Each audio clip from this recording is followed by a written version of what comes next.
চলো আজকে তোমাদেরকে এই দুষ্টু বিল্লির গল্প বলি।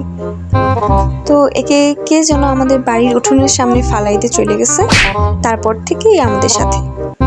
তবে দেখতেই পারতেছো এ আমার ল্যাম্পটাকে নিয়ে কি টানা হেঁচড়া করতেছে, লাইট একবার অন করতেছে, অফ করতেছে, আবার অন করতেছে, আবার অফ করতেছে, আবার লাইট থেকে আলো বের হচ্ছে সেটাও দেখতেছে। মানে কি একটা অবস্থা। আবার লাইটের এগুলো খাচ্ছে। পরে আমি এটা পরিষ্কার করছি, ক্লিন করছি অবশ্য।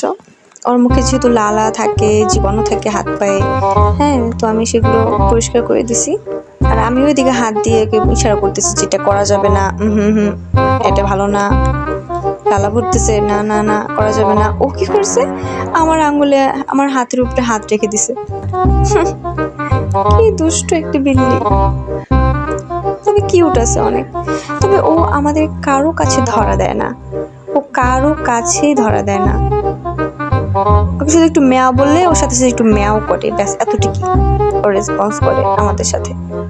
এছাড়াও আমার কাছেও আসে না, ওকে ধরতেও পারি না, কোলেও নিতে পারি না, আদরও করতে পারি না। তবে আমার খুব মজা ওকে আদর করি। তবে আস্তে আস্তে শিকারি হচ্ছে, ক্লোজ হচ্ছে, তো আরেকটু বড় হলে তখন নিতে পারবো। আর ওর দুষ্টামিগুলো দেখো কত ফানি। তারপর আমি ল্যাম্পটাকে একটু ব্যাকা করে দিতেছি যে খেলো খেলো, মজা করে খেলো, আমিও ভিডিও করি। তারপর আমি লাইটটা অন করে দিলাম, আবার দেখি অফ করলো, আবার অন করলো, আবার অফ করলো।